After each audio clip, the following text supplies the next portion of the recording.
Hello and welcome to another episode of Northside NOW.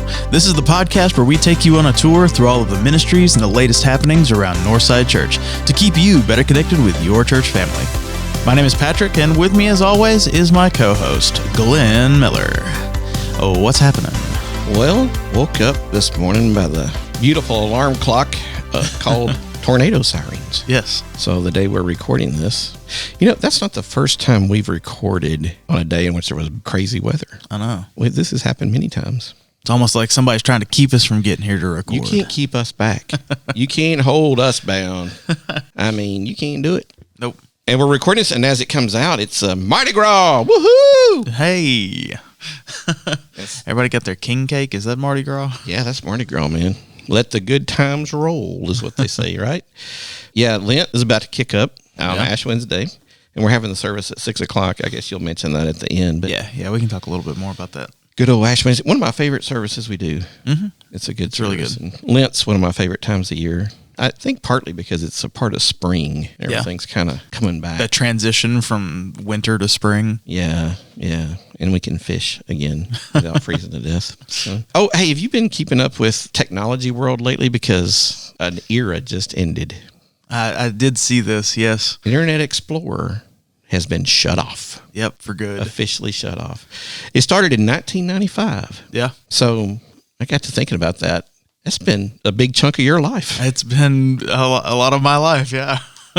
That's a long time that, Internet Explorer was their first main web browser. And I think a couple of years ago, 2013, I think so. Yes. Kind of doing some major updates to it. And then because they started rolling out Microsoft Edge, which is kind of the new version. So now if you have Internet Explorer, it's not going to work. If you've been having trouble getting on the internet the last couple of days, you might need to get your Edge. Yeah. Originally it came out as an add-on to Windows 95. Well, there you go. And then wasn't long, and it was on every Windows 95 download. But isn't that crazy? Yeah. Internet Explorer is something that probably a bunch of people listening to this, all they know about internet web browsing is Internet Explorer. Is Explorer and Google. Yeah. Or it was like Lycos or something with that black lab. That was one of my first internet browsers I used. Yeah. Did you ever use, was it Netscape? Is that one? Yeah, I don't think I ever used. I know about it, but I don't know if I ever used it. So, but yeah, I was very young even at that point, so I didn't. Yeah, browsing wasn't as big a deal then. No, you did it a little bit, but now Internet Explorer done. Yeah.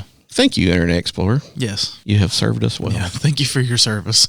I wonder if it's gonna be like on one of those award shows. I like the in memoriam. In memoriam. Have a big E on the screen. Yeah. That's funny. Also, we've been talking about here at the church, at least in the office, and I know with some folks, about what's going on at our Asbury College in Wilmore, Kentucky. Yeah, I've been keeping up a little bit with it. Man, a revival. Yeah. Supposedly, they have a history of revivals, but it's never been anything quite like this, because they started February 8th. They met for their Wednesday morning chapel and then just decided not to stop. And so it's still going. As of now, it's been going for over a week, just 24/7. Absolutely amazing stuff. It's really cool. I read a thing that said that it's spreading beyond Asbury now, so I know that it's Lee University is one that it's kind of kicking up, and they're starting a revival there as well. But I think the thing said 24 other universities are busing students over to Asbury to see and participate in what God's doing there, which I think is really cool. That's really cool. But that kind of thing doesn't happen often. No. And I think it's cool as this generation, because this generation gets a pretty hard hit often. It gets whacked on pretty good. They're not going to measure up. Mm-hmm. Well, they might be the ones leading, and when you're the leader, you redefine what measuring is. Yeah, and keep going, Asbury. Well, we see Gen Z is definitely leading at Asbury right now. So, well, I figured this would happen somewhere down the road. Way to go, Gen Zers in Asbury. And I'm sure there's some millennials. There's probably a couple of millennials. I'm sure there's some millennials. You know what? I'm sure there's people from every generation in there. I bet there is. Well, I know some of them that are older than me have been talking about it and excited for them. So. Well, because it's more than just students at this point. It's faculty. It's everybody. And I'm sure my understanding is the support systems are great. They're bringing food into them and stuff like that. So that chapel has stayed full. the entire time. Balcony and everything, yeah. And we were talking about this a little bit before we started. Could you imagine the poor guitar player, how his fingers are going to feel when this is all done? I'm sure they've been swapping out. Oh, my goodness. Could you imagine? The fingers would be bleeding. That would be bad. That would be bad.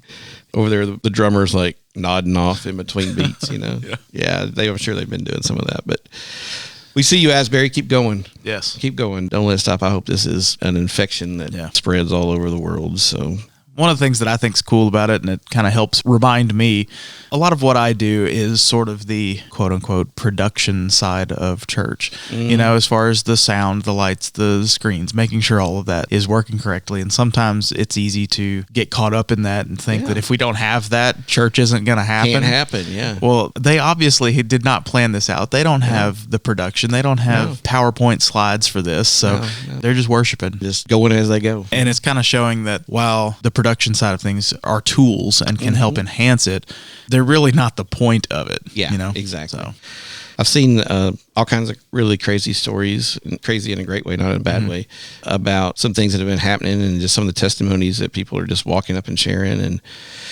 keep going, Asbury. Yeah, keep going. Keep going. Y'all are inspiring a new generation, and that's commendable. We thank you for doing that. We have a very special guest coming into the podcast room here in a minute.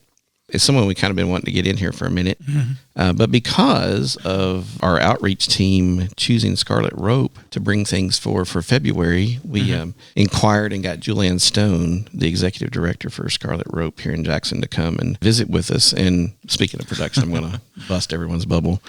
We've already recorded her. Yes. Before we recorded her, in case you couldn't figure that out in the past. But wow. Yeah.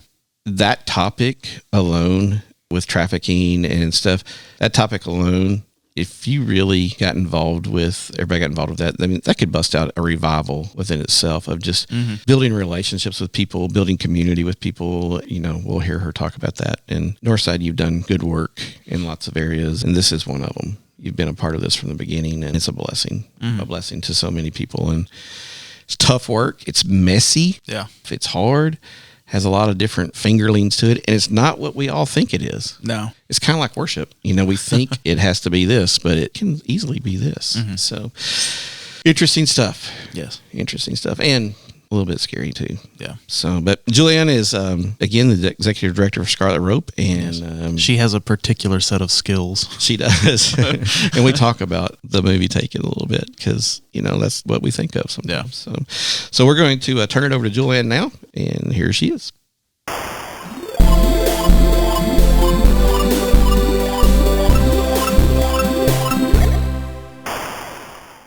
And we're here today with Julanne Stone, the executive director of Scarlet Rope. Welcome to the podcast room. Thank you. Isn't it so beautifully decorated? It is. It is. If I get hungry, I'm just going to grab a snack. Oh, yeah, there's snacks here, and it's so beautifully decorated. Yeah, we always...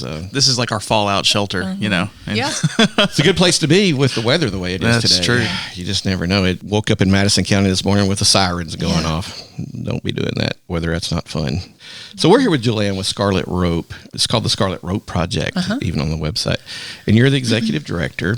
Tell us a little bit, just before we dive into a lot of other fun stuff, because we've been talking here before, and it's just, this subject is dear to my heart. So what is the Scarlet Rope Project, and how did you kind of become the executive director of this project? So Scarlet Rope's been around for about 8 years now. We are a grassroots faith-based nonprofit. We started here in Jackson. There's only one of us in the world. Okay. Everybody get asked that question a lot, if we're like a sister organization, any others, but we're not. We're our own entity, our own nonprofit. Actually, it started with some concerned citizens, Debbie Curry being one of those, and just kind of going to law enforcement asking, hey, do we have sex trafficking here? And of course, law enforcement said, yes, we sure do, and we have it in surrounding counties. And so just working alongside them, educating ourselves, learning what it was, and then we just started offering services to women that were caught up in these situations. And really, it just morphed, I use that word often, and it morphed into something more than we ever anticipated. Yeah. And so fast forward to 8 years, we are now a very well-established nonprofit throughout the state of Tennessee, and we network with other agencies throughout the United States with sex trafficking victims. We provide a long-term treatment home for women 18 years and older coming out of these situations. So a woman can come and stay with us for up to 2 years. She can come in with clothes on her back, and we provide wraparound services for her. We are faith-based. Our name comes from Rahab in the Bible. Yeah. Our niche for what we want to do is trauma therapy. And so one of the requirements is that when a woman comes in is that she's open to working through her trauma. Okay. A lot of people think that's wonderful. You're going to work through that trauma of when she was trafficked. But honestly, all of the women that we work with have had childhood trauma or early adulthood trauma. So we require her or ask her to go back to that because it's in that trauma that a vulnerability was created, that a trafficker picked up or groomed and flipped it on her and then was able to manipulate her to get her in this lifestyle of sex trafficking. And have you been the director the entire time? Yes. So I'm a registered nurse, and I was working as a hospice nurse when this all started 8 years ago. And again, we had no clue. We just thought when we came in contact with the women that were coming out of these situations, we had good hearts, and we just thought, we'll take them to Starbucks, we'll pray with them, and we're going to get them out of this, and they're going to live happily ever after. Well, it's really hard for someone with that much trauma. Even if you pull them out of that situation, for them to make it on their own, they have to have a community of support. And so we recognized that early on. And so fast forward a year after we started it, I became the executive director, and then we applied for our nonprofit status. And so it's grown into that. So now we have 9 staff members. Oh, wow. I still run my nursing license through this. I'm a community health nurse. There's a lot of nursing involved because these women have been on the streets or not taking care of themselves for many years. And so there's a lot of physical health, and there's a lot of mental health as well involved. Yeah. One of the reasons we have you here today is because for the whole month of February here at Northside, we are collecting items for a new house that y'all have. And I've seen it on Facebook, and it's beautiful. And I know a lot of other churches and things are doing things like this to help y'all get everything you need and to have plenty, more than enough to do the work you do. So tell us a little bit about the new house, because we have lots of other questions to ask you, but we definitely want to make sure we talk about the new house, because Northside's been a partner with y'all for a long, from the beginning. Jump. Yeah, from the jump. So the bin is getting full, and so we want to know kind of a little bit about the house. And again, I say this, when we started this 8 years ago, we had no clue what we were doing, and we didn't have a goal to build a house or anything. It's just, I tell people, we just kept showing up. I've learned this. I work with a lot of people in recovery from alcohol and drugs, and one of their sayings is just do the next right thing. And so that's kind of what we've done, and the Lord has just provided because we have just showed up and done the next right thing. And so before COVID, we started talking about building a house. We were renting a house, and we had a great landlord, but it was a smaller house. It was an older house. And then right after COVID, when no one was wanting to build and lumber was out, the Lord was like, no, all these doors were opening up where it was just so apparent, no, it's time to build. Again, I think it was just God's little wink at us of like, no, I'm going to take care of this. And so we started that process, and we had a great organization called 8 Days of Hope that partnered with us, and they came in and roofed and framed our house for free, sending in 40 contractors from all over the United States to do that. And then just local partnerships through churches, individuals, fundraisers. We moved into our new house. So the past house, we could house 5 victims of trafficking. And so the new house, we can house 9. We have office space. We have a meeting room. We have a technology room. We had about 4 staff members previously in the old place in one room. So we have lots more space, and it's not completely paid for, but we are well over probably 3/4 of the way it's paid for. So that's awesome. So awesome. I just have to put this plug in. We don't take any state or federal funding at this point. We are through private donations, fundraisers, and partnerships. And I would say churches are our biggest, church members and churches are our biggest donor base. Yeah, that's good. That's cool. What does sex trafficking really look like? I think a lot of us have an idea of the movies, like Taken or something with Liam Neeson, Yes, I get and that a lot. Something on some shows that we watch or whatever. And those things can definitely happen, but that's really not the typical daily. It's not it at all. How does that work? So it's just a weird question, Patrick, but how does sex trafficking work? Yeah. How does that happen? Yeah. Well, as I just said, that's not at all how it happens. We have one-offs where that can happen. I know that there was, in the past 6 months, there was a teenager at either an NBA game or a football game where that did happen to her. She was in the restroom. That did happen. So yes, but that truly is a one-off. We've worked with hundreds of women who have been trafficked. Not one of them was kidnapped by someone they didn't know. Now, were they in a relationship with someone and they were doing drugs and they passed out and they woke up in a different state the next day? Yes, that's happened. But it was by an individual, someone that they knew. So as we talked before we started the show, there is no recipe to create a victim of trafficking because it has no boundaries. It crosses all socioeconomical borders. What we do know is in every human trafficking case, whether that be a labor trafficking or sex trafficking, there's a vulnerability there that a trafficker has picked up and manipulated against that person. So I know there's been times in my life when I've been more vulnerable. When I went to college and, 5 hours away, I'm vulnerable. So there you go. That's a vulnerability for someone. Drug addiction, someone that's, that is dependent on heroin, that is a vulnerability. Someone that's grown up in sheer poverty, that mom and dad they need money to keep the lights on. That's a vulnerability. And so we know that traffickers, they're master manipulators, they're entrepreneurs. They have ways of finding those vulnerabilities, catering to it, and then flipping it on somebody. So just to make the point, we've had women that have come through our program that have gone to college that have masters. We've had a lady that graduated from Vanderbilt University, all the way down to a woman that had a 4th grade level of education and grew up in sheer poverty, no running water. But both of those women ended up in the hands of a trafficker. And for them, and for what we see around here, addiction is a major component for that. And then we've had women in the military as well. But addiction for us, and what we see in West Tennessee and the women that we've served, addiction is one of the main components of what a trafficker used to lure them in. And you said y'all have had how many women come through you? I think I said 40, but I meant to say 50. Oh, wow. We've had close to 50 that have been in our residential program. We speak to hundreds more through referral services and things like that. We hear a lot about I-40, Memphis with the river. I've even heard that's a big thing. Or we're right between two rivers that get used heavily from what I understand. Is that true? I have not. We haven't had anybody where that's been the way that they've been trafficked, but I'm hearing more chatter about that, and I totally believe, yes, absolutely. I mean, we know drugs are coming in that way, so drugs and trafficking go hand in hand. Wow. So, yes, I would definitely say that is one way. And, and yes, the interstate, anytime, Jackson's in between two big cities, yes. But listen, this happens in Henderson, this happens in Bolivar, this happens in Paris, Lexington. That's the thing, is that it has a lot of ugly heads. It presents in a lot of different ways, and it's going to morph into whatever society or whatever community it's in, where there's poverty or where there's, people that are just above the poverty line. That's a vulnerability. And so we know that we're going to see trafficking there.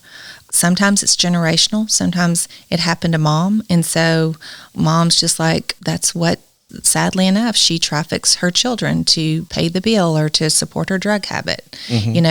We see that a lot as well.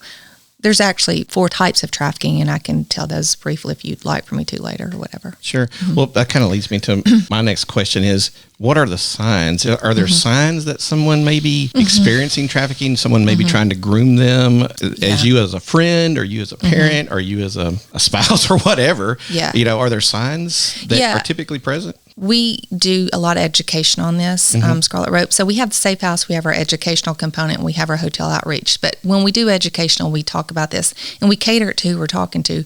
Are we talking to medical providers in the ER, what might present there, or the health department? Are we talking to teachers? Are we talking to, small community churches, things like that? So yes, there are things you can look for, and it depends on the setting that you're in. But it's also very, very hard, because a lot of the signs that you're going to see with trafficking, you're going to see with domestic violence, you're going to see with child abuse, and honestly, child abuse and domestic violence are part of trafficking. Those are part of it. Yeah. And so, for us, what we want people to know is that you talked about the movie Taken. We talked that's the Hollywood version of trafficking. Sure. We want this community to know that it is the vulnerable people that walk among us. It is the person maybe in Walmart that looks disheveled, that's paying in cash, that there's someone standing by them, and you can just kind of tell something's off. More than likely, something could be going on there. It is the student in your classroom that maybe sleeps, during the day, or that shows up disheveled as well, not wearing the appropriate clothing for the appropriate season, is absent for multiple days and comes back. I mean, those are red flags for trafficking.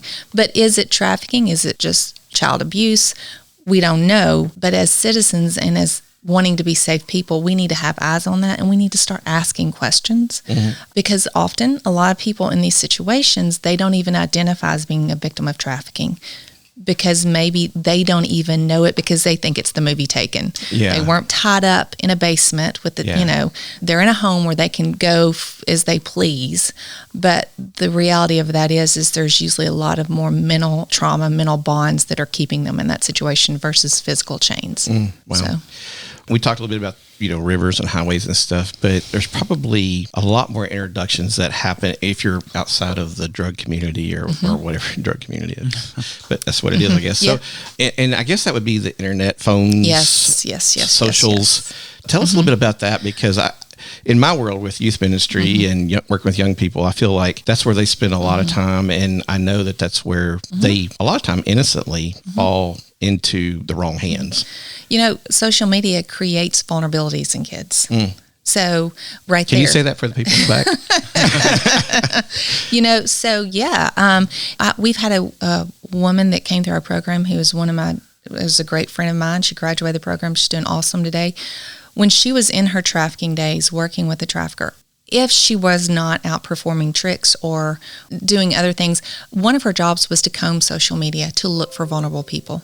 And our teenage girls, our teenage boys, they're smart enough now to maybe they're not going to get in the car with that guy that looks one off. But hey, are they going to go to the mall or meet up at Chick-fil-A with that cute little girl that's got that awesome pair of shoes on and that new phone? Yeah, they are. But usually, so these traffickers, they're smart people. They know that they're not going to draw the person in, so they're going to have someone that's going to draw them in for them. And so social media is a gateway into trafficking, specifically and especially if you have children that are not private accounts, things like that. If they're oversharing on social media, those are things people are looking for. If someone's on social media complaining about mom or dad, or complaining about having no friends at school, complaining about being bullied, our kids think that that's their outlet to share, and really they're revealing their vulnerability or their issues that's going to give someone a target or something to work with to manipulate them, sadly enough. Yeah. That even dives down into having really good relationships with people, that having those safe people that you can go and tell those things to and not have to tell on social media. Exactly. Goodness, it's just so much more complicated. It is, and that's the thing. Than what we're than what we want it to be. Then we want it to be. Sadly, we want it to be a white van that shows up and kidnaps, because then we know to look out for white vans. Yeah, then we know to be vigilant, and you still have to be vigilant, of course. Sure. But we want to keep it that way. It just makes it tidier and neater. But sadly, that's just not how it is. But the good news is that we have a Lord that's a redeeming Lord, completely. And that wants to use us to be His hands and feet to help people in these situations. Yeah. And that when someone does come out of this situation and they see the redemptive power of Christ and they see their relationship begins to grow with God, that's the beauty. That's the beauty of what Scarlet Rope does. Yeah. Now y'all work with women and young ladies and things. Is there something in West Tennessee for guys? Are you seeing guys that are being trafficked as well? We have partnerships with like Restore Court in Memphis, and then it's In Slavery in Nashville, which they've just changed their name, and their new name leaves me. They do work with male victims. So in the 8 years we've done this, we've had 2 calls for male victims. We know that there are way more male victims out there. They're not going to self-identify as much as a female is because bottom line, the stigma on that, there's shame. There's shame with everybody involved with it, but for males, it seems to be that much more. Yeah. But the number of males is just really unknown because of lack of identification of it. Like I said, it's hard enough for a female to say this is happening for them, much less a male. Doing this work that you do, Julianne, how has it affected in a positive or negative way? I've just spent a little bit of time with you and knowing a lot of people you know and how they talk about you. I know it's a positive way, but how's your faith journey as you've seen the underbelly of life around us? It's been up and down, to be completely honest. I mean, but God is good. And I feel like we're on the mountaintop right now. Yeah. Because we're in the new house. And I mean, things are just, we've got a lot of fuel in the community. People are interested in us. So we are definitely on the mountaintop. But I mean, there have been days where it was hard to get out of bed. I mean, just hearing and just knowing, and kind of even sometimes when I'm talking, in the very beginning, when I was talking to people about this, I was like, people probably think I'm crazy because of all the things that I've heard and seen. Yeah. But God is good, and I've learned over the past 8 years, I don't have to hear all the stories. When a woman comes in, I can direct them to our trauma therapist. Yeah, exactly. And so there is a thing called vicarious trauma that I've learned a lot about. The Lord has taught me how to take better care of myself because of that. But He has also, I was telling, we were doing a video for the new house and how He has built my faith leaps and bounds just through this house. Like He built it way up in the very beginning, but He just gave me a renewedness over watching Him bring in the people to build this house. Because when we started out on this 3 years ago, I was like, there's no way, Lord, that I'm going to be able to pick out paint colors, talk to a contractor, do all the things for the historical code that we have to build in, and so many things. And it was just like, as a worry would come up, He would provide somebody. As I would be like, how are we going to do that? It would be like literally someone would walk in and just tell me, oh, that's their expertise, or they want to do this. We built a house after COVID when no one was building, when it was just so hectic. It's always hectic, but it was super hectic in that time. Yeah. And I can tell you it's one of the biggest joys for me. That's a miracle in itself. That is just the Lord. And that's just, I feel like that's just His wink at us of just like, I've got you, so.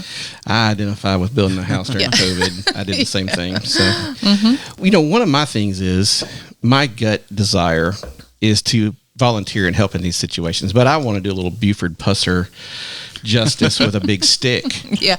And that's not necessarily helpful, but what kind of volunteers do you need? How many volunteers do you need? Are you in need of volunteers? What kind of volunteers do y'all typically look for? So there is not a lot of hands-on with the survivors themselves, just because of the nature of what they're coming out of, and there's a lot of trust issues there, rightly so. They've learned not to trust people. So our volunteers, we use them a lot for our fundraisers, and we do have Crawfest, which is coming up April the 22nd at Hub City Brewing, and we're hoping to raise $100,000 this year. That's a good day. That's my birthday. Oh, there you go. Yeah. I mean, we'll boil over 1,000 pounds of crawfish, 900 pounds of shrimp. It's a fun family event, and it's a lot of work. So we need people to help us coordinate the day of. I mean, I have to leave here, to go jump on a Zoom call with some team members about Crawfest. It's a huge thing. Cool. We need people collecting things. I know Northside is collecting for us right now. Whatever you need in your house, we need in our house. From toilet paper to light bulbs to aluminum foil, all the things. So people collecting for us. We do have a volunteer application on our website. Yeah. So you can go there and fill it out. And it kind of asks you those questions of like, hey, what do you need? The thing that I'd like for us to start doing is do some more mail outs and some more things. So we'll need people coming in the office doing some business type things. Sure. And then, of course, ask us to come speak, things like that. So we can educate people, but also tell them about what we do as well, because that generates funding for us, bottom line. And education is the bottom line of helping to fix this period, right? 100%. I mean, just getting them as front of many people as you can, getting the word spread. Because with the help of the Holy Spirit, this is a preventable thing in a lot of ways. I know that's kind of hard to, when you say it out loud, it may not sound to the person who's involved in it right yet, but in the future, education and people being involved in each other's lives and appropriate relationship. Yes. what I have learned from all of this is that people need community. You have to have community to survive. These women have been extracted from a community and isolated and been made to feel like this one person is, sometimes they think it's their boyfriend, or they think, and they're so manipulated and they're so isolated that it's just shown to me how big community is for people to survive and thrive in healthy relationships. Yeah. And it really, really does. At the end of the day, that starts at home. That starts at home. Yeah. And teaching our children what healthy boundaries are, healthy people are. That's communication, through parents talking to their kids about things and being honest and real with them. Just where a kid or a child can feel comfortable coming to you without judgment, asking questions and things like that. That truly creates in them a security of they're secure in themselves. And so when they have that security, they're less prone to vulnerabilities creeping up in them.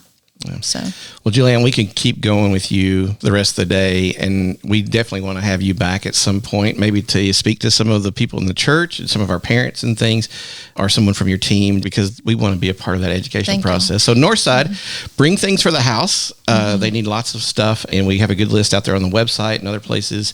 Also, check out their website, scarletropeproject.com. And Julanne gave me another website I want to share, fightthenewdrug.org.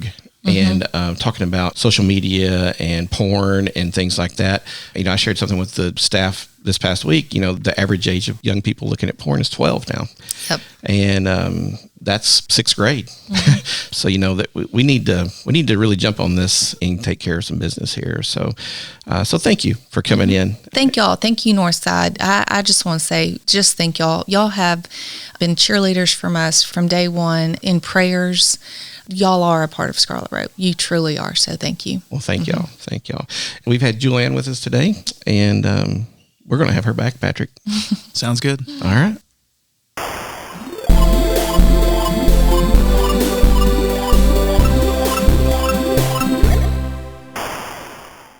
So we're going to talk about this in a second, but you really didn't know who Buford Pusser was. I did not. I had forgot that's what his name was. I remember the movie Walking Tall that they made sort of about him. But yeah, I was like, who's Buford Pusser? I'm going to tell on you a little bit. We quit recording her, and you go, who's Buford Pusser? And I was looked at you like you I'm sorry. Like you were one of the dragons in Revelation, 25 heads and stuff. And it's like, what? If anyone listening also does not know who Buford Pusser is, text Glenn and say, leave Patrick alone. A West Tennessee legend with him and his stick. Actually, I don't know if he was the legend or his stick was the legend. I think it was an old piece of axe handle or something. But whack all the bad guys with. Yeah. What an incredible thing that happened in West Tennessee. Yeah. But, like I said with Julanne, this is one of those subjects that my internal inside gets anxious, and I want a vigilante. I want to whack things with a stick, and mostly the people that do that kind of horribleness to others. I get that. I will say that now that I have a daughter, some of this kind of stuff, it hits a little different talking about completely. It. And, I thought before I understood, and I really had but now that I have someone that I can imagine if this was my daughter, I would, pick up a stick and go with you. We'll go whack some people in the head. And it also helps you as a parent really think about your relationships with your kids. And, there's things that'll happen. People will post things, or you'll hear people say, hug your kids a little tighter tonight. And I totally get that sentiment and everything. I just hate that it takes something to make us think about that at such a level, and kind of been fighting this question a little bit with some other folks, not fighting with them, but us fighting together. And some of them pretty young about sin. And part of that's been the small group study brings that out in talking about being in community and how we treat one another and how we look at one another and all that. And we need to do better on that, how we do relationships. But you look back in Cain and Abel, the way we mistreat ourselves and other people has happened forever. And we need more revival, like we were talking about in the beginning with Asbury. We need more relationship building. And this is something that we consider squashing the head a lot more than it is, because it's a growing thing. It's not a disappearing thing. It's a growing thing. And thanks to people like Julanne and her crew to stand in that gap and fight for those that we can get pulled out of that mess. So it's tough stuff. So Well, thank you, Northside. It's one of the reasons we wanted to have her on, because we've been a piece of this ministry for a long time, and we do have a heart for people, and we want to share God's love and make disciples. Mm-hmm.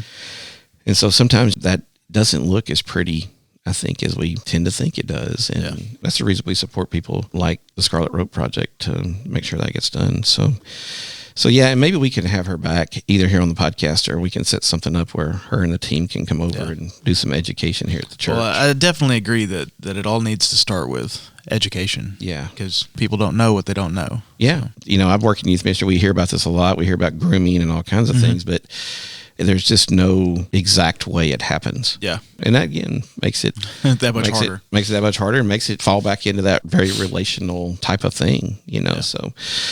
And do educate yourself on this. Don't just go out there running around the streets like a wild person. Educate yourself and pay attention to good people who have good information like she does, and then do it every day. Yeah. I've always said, if someone's going to cut on my head or my heart or something like that, I want somebody that does it every day. Yeah. Not just once every 6 months. I want you to do it every day on somebody. Yeah. I just want to be the next one in line. So, tough stuff. Ministry is not always pretty and easy. No, and sometimes flashy. it gets messy. It gets messy. And we are thankful for those people who are willing to get messy. So thank y'all. Anything else exciting going on? Well, Ash Wednesday is about to start. Yeah? Yeah. So, which kicks off Lent. Yeah. Ash Wednesday service is always one of my favorites. Me too. Yeah. Me too. So there's something about, depending on where you are in line, if you're towards the front or you're at the end of when we do the blood drops on the cross, you just listen. It's kind of quietish, and you just listen to that nailing. Mm-hmm. And you know what your blood drop says, and you can only imagine what some of the others are. And not that you're trying to get into people's business, but you just know that people struggle with stuff. Mm-hmm. I usually wait and let a bunch of other people go first, and sometimes I just kind of sit there and just meditate and, like you said, listen, because just the sound of all the hammering and that it's powerful. And the way the line works. Mm-hmm.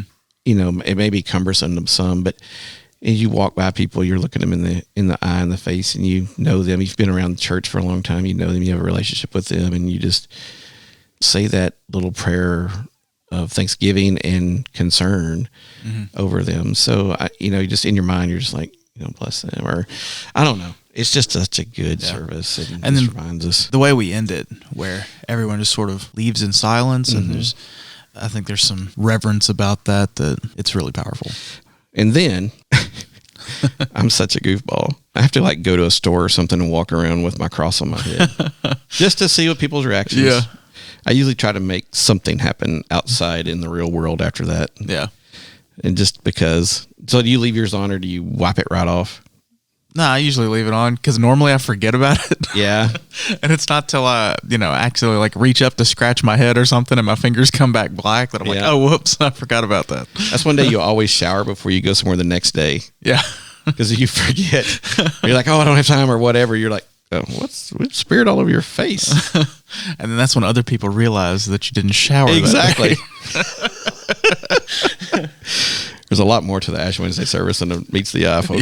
Yes. Of course, we're the only ones that would bring that up. Y'all would never do that. Well, Ash Wednesday. So, yeah, that's a great, great time, great service, and kick off to Lent. And Lent's always a really good time to think about our faith journey. So. What are you giving up for Lent this year? I'm going to be fasting. Oh. I'm going to try some extended fasting times. That's funny you should say that, because I really think I'm going to try to do the same thing. Yep. You actually are the one who encouraged me to give that a try by showing me some things and listening to a podcast. And I was needing to do something pretty drastically. My eating has gotten just out of whack. Yeah. There's so much candy and sweetness and stuff. And I'm at a stage where I do need to get back with it. And so I think I need to do some fasting and some praying and some discipline that will push me. I need to push myself. I don't need someone else to. There's plenty of people willing to push me off a cliff or whatever, but I need to do some self-time this Lent with me and God and get myself reestablished a little bit better. And that's going to be my purpose for fasting, and to get away from some of the the bad habits and stuff that I know better than. Goodness, I've been a trainer and everything. I know I know, way better. It's ridiculous. But yeah, it's kind of funny because it's along the same lines of what I was.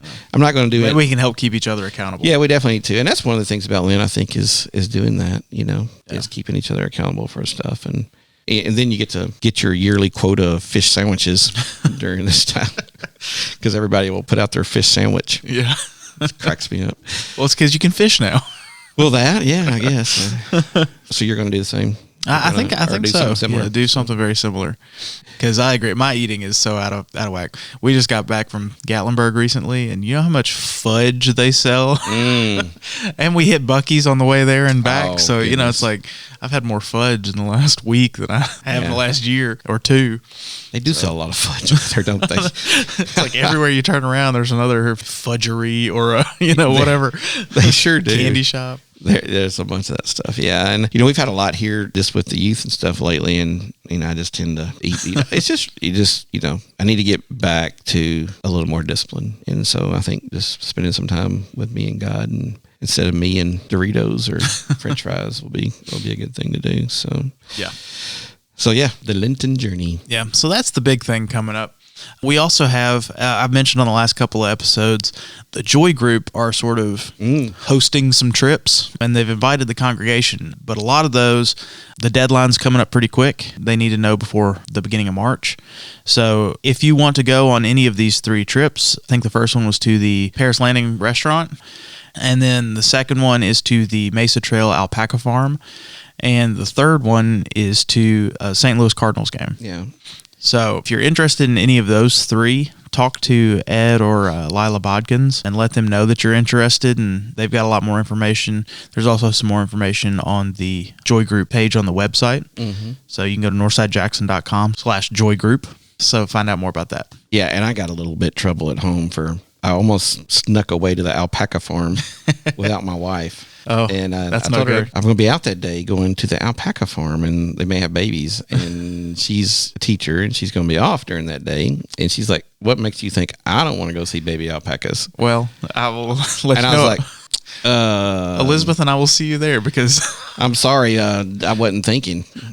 So Barbie and I are going to see alpacas with the Joy Group. Yeah. And so how dare me, I don't know if I've ever even seen a baby alpaca. I don't know that I have either. That might be something cool. And on that trip, I think we're going to be stopping at Ada's Country Store.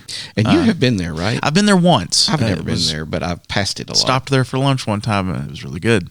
I've heard nothing but rave reviews. Yeah. I'm really looking forward to that. Yeah, that'll be fun. That'll be a good trip. Actually, the Joy trips and the Joy programs here lately have been good. They recently did one with Donna Choate? Nancy Choate, yeah. Nancy Choate about estate planning. Estate planning. And, oh, my goodness. The stuff I learned in there, you need to get on that a little quicker than you think. Yeah. I feel like I'm an honorary old person. Yeah, you are because you run the sound. So I know that it's for like 55 and up or something like that, but I'm always in there for it. Yeah, so, I'm kind of the young one in there. Yeah. But I don't know. I've learned a lot. And they had a lot of people like 75 come or something like that. Yeah, it was a big number of people. So it's a neat thing. So check out Joy. Second Tuesday of every month. Just older youth. They're getting after it. Yep. So, Easter egg hunt. Yes. So month of April is going to start pretty quick with Holy Week. April 2nd is Palm Sunday. And we're going to do the Easter egg hunt that afternoon. So the afternoon of Palm Sunday from 3 o'clock to 5 o'clock p.m. is when the Easter egg hunt is. And I have heard the animals will be back. Yes. There is a rumor that they've already been booked. Yeah. And that's not the band. No. Or the monkeys or anything. But it's the petting animals. Yeah. The petting zoo will be there. Do they have alpacas? I don't There's know a llama, in there? A llama? What's the difference between a llama and an alpaca? There has to be a difference. I guarantee there is, but I don't know. Please don't tell me it's one's one side of the Mason-Dixon line, one's the other. I really don't know. I was genuinely asking. Oh no, one's bigger than the other. I think a llama's bigger than an alpaca. Really? I think so. Am I wrong? They look alike. Okay, Google, help me out. Yeah, the size. The biggest difference is the size and type of coat each of them has. Llamas have a coarse wool coat, whereas alpaca's hair is longer and finer. Huh. Good to know. Yeah, llamas are quite a bit bigger. Alpaca only weighs about 150 pounds, and a llama weighs about 400. There's a major difference. There's an article on Heifer International's blog about them. That's alpacas versus llamas. What's the difference? So thanks, Heifer International, for keeping us informed on the real issues. Celeste's boyfriend, Mark, has a Rottweiler that's 140 pounds. So his dog's the size of an alpaca. That's crazy. We could throw some things on him and have him take us up a mountain. Use him as a pack animal. Well, man, you totally stopped the show right I'm sorry. Holy mackerel. I like to throw a wrench at things every now and then, derail us a little bit. Keeps us on our toes. I had no idea. So that's funny. Well, anyways, Easter egg hunt on April 2nd from 3 o'clock to 5 o'clock p.m. That'll be fun. Yeah. And that was a good time last year. And so that come out. Palm Sunday, kicks off Holy Week. So that week we'll have our Good Friday service and then Easter the next week. So go ahead and get those on your calendar. Yeah. And while we're talking about children. Oh, yeah. I think we got an announcement, don't we? There was some news that came out recently that we have hired a new children's director. Yeah. So that's been sent out to the church and everything. Everybody is, emails and the socials and all that good stuff. So lay it on us. Miranda Goldsby has been hired to be the new children's director. She's not going to start until June 1st. Cynthia Wardlow is going to keep things going until then. So she's doing a great job. She is. She's rocking. She doesn't want to keep doing it. Yeah. So, but she has graciously agreed to keep going through May until Miranda can start. Well, good. We're excited for Miranda to be on board. We'll have her in. That means Cora will probably be around more. We might get her on the podcast a little more. That'd be awesome. Yeah. Well, yeah, and we'll have her in either right as she's starting or right after she starts. I know she's going to be busy. Yeah, jumping right in on VBS. Yeah, so we'll get her in soon though. Yeah. So the group of people looking for people to work and take some of the areas and stuff is happening. So that they're moving, things are happening. So that's good. We're making progress. They told us they would. Yeah, it just takes a minute to get everything done, but yeah, we're excited. Fun. I'm excited to have someone else under the age of 40 on staff. Aha! So, yeah, you might get in trouble if you start telling her age to everybody. I said under 40. Well, that's good. That's good. But she's 29. Under 29 is what I was going to say. So, did you hear that, Miranda? I'm much nicer there. Well, we're excited. She's been a teacher and works with parents, and been a part of Chrysalis and Emmaus and summer camps at Lakeshore for a long time, and has worked with children and even youth. And so she'll be a great choice. That'll be a good fit on a team, I think. So, yeah. And I'm sure they'll have a reception and a Meet the Miranda Day or something like that. I'm sure. We'll let you know when that happens. But welcome, Miranda. Yeah, excited. Well, Glenn, thanks for podcasting with me. And thanks to all of you out there in the world for listening. If you enjoyed this episode and you'd like to help support the podcast, please share it with others, post about it on social media, or leave a rating and review. To catch all the latest from us, you can follow us on Instagram at Northside NOW Podcast. Go to our website, northsidejackson.com, or email us at podcast@northsidejackson.com. We hope to hear from you soon. Once again, this is Patrick. This is Glenn. And that's what's happening at Northside NOW.